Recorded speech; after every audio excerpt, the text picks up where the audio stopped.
बिस्मिल्लाहिर्रहमानिर्रहीम। अस्सलाम वालेकुम students. 9th class lecture number 2 unit number 6 में आज हम पढ़ेंगे वर्क। सबसे पहले हम वर्क की डेफिनेशन को और वर्क के यूनिट को पढ़ेंगे। ये हम पहले भी पढ़ चुके हैं।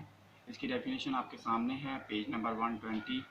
Work is done when a force acting on a body displaces it in the direction of the force. Work एक स्केलर क्वांटिटी है और ये डिपेंड करता है फोर्स के ऊपर, और फोर्स की वजह से किसी बॉडी के अंदर जो डिस्प्लेसमेंट आया है उन दो चीज़ों के ऊपर, और अगर उनके दरमियान कोई एंगल बन रहा है तो उसके ऊपर। इसका यूनिट है जूल। ऐसा unit of work is joule. It is defined है। इसकी डेफिनेशन यहाँ लिखी हुई है। The amount of work is 1 joule when a force of 1 newton displaces a body through 1 metre in the direction of the force. इसके बाद ये question long question है। ये शुरू होता है पेज नंबर 119 से। यहाँ से आप देख सकते हैं, ये पेज नंबर 190 पर 19 पर ये वर्क यहाँ से शुरू हो रहा है। ये पैराग्राफ है वर्क के लिए। In physics work is said to be done when a force acts on a body and moves it in the direction of the force. The question arises, how much work is done? Naturally, greater is the force acting on a body and longer is the distance moved by it, larger would be the work done. जितनी ज़्यादा किसी body के ऊपर force लगेगी वो उतना ज़्यादा displace करेगा और उतना ही ज़्यादा वर्क होगा। मैथमेटिकली अगर हम इसको देखें तो इसका मैथमेटिकल फार्मूला होगा, work is a product of force F and displacement S in the direction of the force. Force की डायरेक्शन में, फोर्स एक वेक्टर क्वांटिटी है और फोर्स की ही डायरेक्शन में अगर डिस्प्लेसमेंट होता है तो वर्क जो है वो होगा। तो यहाँ पर हमारे पास वर्क की एक इक्वेशन आ जाती है, work done is equal to force multiply by displacement. इसको हम एफ मल्टीप्लाई बाय एस कहेंगे। ये एक बॉक्स है, इसके ऊपर इस डायरेक्शन में फोर्स लग रही है। ये रेड लाइन है जो आपको नज़र आ रही है, इसके ऊपर फोर्स लिखा हुआ है, और ये फोर्स लगेगी तो ये बॉक्स मूव करता हुआ इस जगह पहुंच जाएगा और ये एस डिस्प्लेसमेंट कवर करेगा। इसके बाद अगर पेज नंबर 120 पर देखें, बाज़ औक़ात ऐसा होता है कि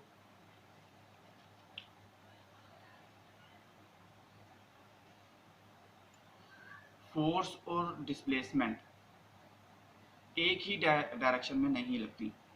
जिस डायरेक्शन में फोर्स लगती है उस डायरेक्शन में डिस्प्लेसमेंट नहीं होता।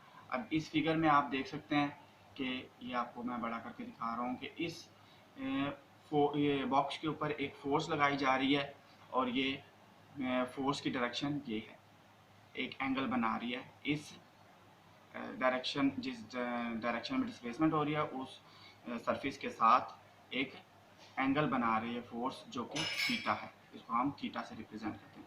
जबकि ये बॉक्स अगर देखा जाए तो ये बॉक्स जो मूव करता हुआ यहाँ से यहाँ आ जाएगा तो इसकी डिस्प्लेसमेंट की डायरेक्शन जो है वो हॉरिजॉन्टल एक्सिस के अलॉन्ग है, जबकि फोर्स इंक्लाइंड एक्सिस के अलॉन्ग लग रही है। और इसके अगर हम परपेंडिकुलर कंपोनेंट बनाएं इस फोर्स के, तो ये हमारे पास एक ये एफ एक्स कंपोनेंट है जो कि हॉरिजॉन्टल कंपोनेंट है, और ये वर्टिकल कंपोनेंट है एफ वाई। तो ये इसकी परपेंडिकुलर कंपोनेंट हैं। आप लोगों को याद होगा चैप्टर नंबर 4 में हम लोगों ने रेजोल्यूशन ऑफ फोर्सेस में उसके परपेंडिकुलर कंपोनेंट फोर्स के पढ़े हैं। तो अगर हम यहाँ पर इसको डिस्कस करें, sometime force and displacement do not have the same direction such as shown in the figure. Here the force F is making an angle theta with the surface on which the body is move। जिस surface के ऊपर body move कर रही है उस के along जो है वो फोर्स नहीं लग रही। Resolving force F into its perpendicular component F X and F Y. अगर हम फोर्स को उसके एफ एक्स और एफ वाई कंपोनेंट में रिजॉल्व करते हैं तो हमारे पास ये F X is equal to F cos theta और F Y is equal to F sine theta, ये दो इक्वेशन आ जाती हैं।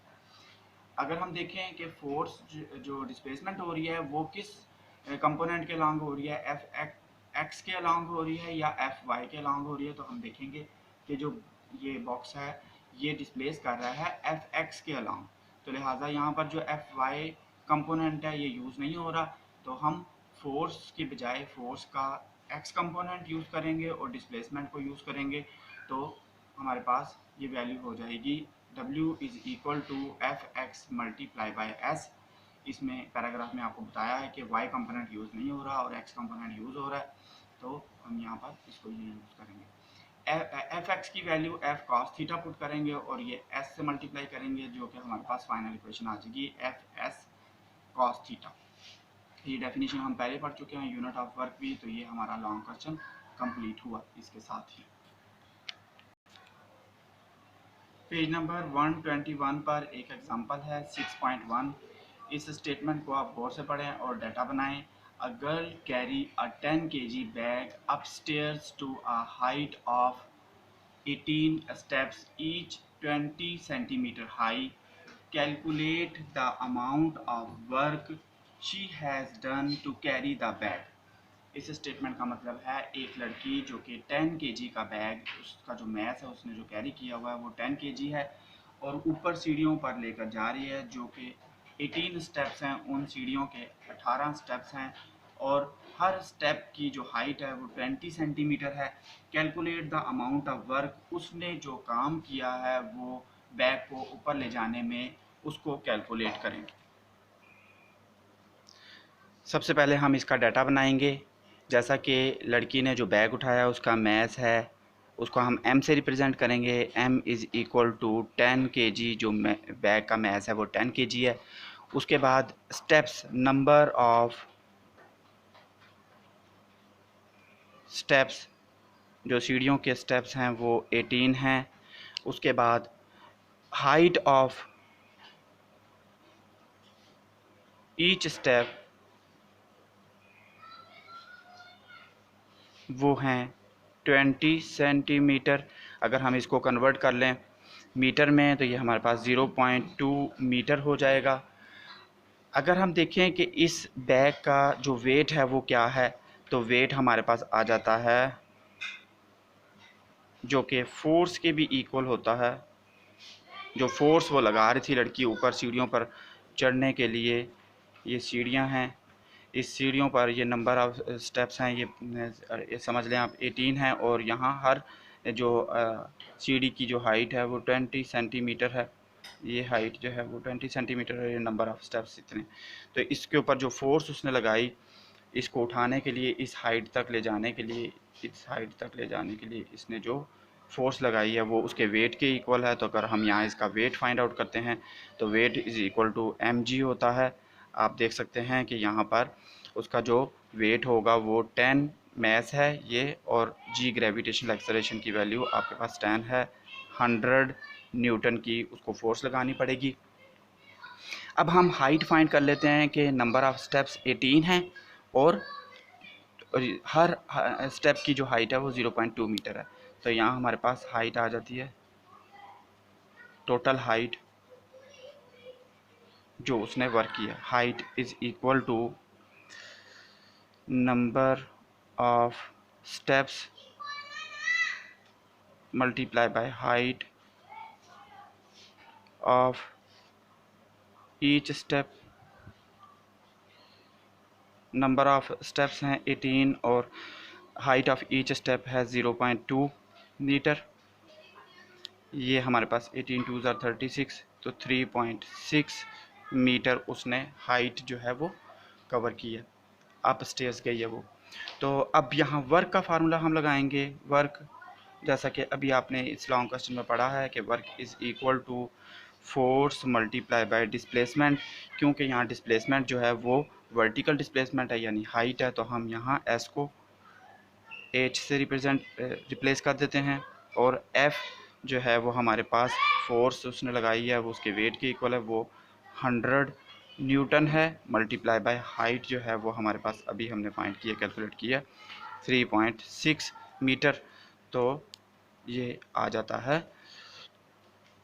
इसको हम मल्टीप्लाई करते हैं, ये 3.6 का 0 से कैंसिल हो जाएगा और ये 360 जूल जो है वो हमारे पास वर्क का यूनिट जूल है।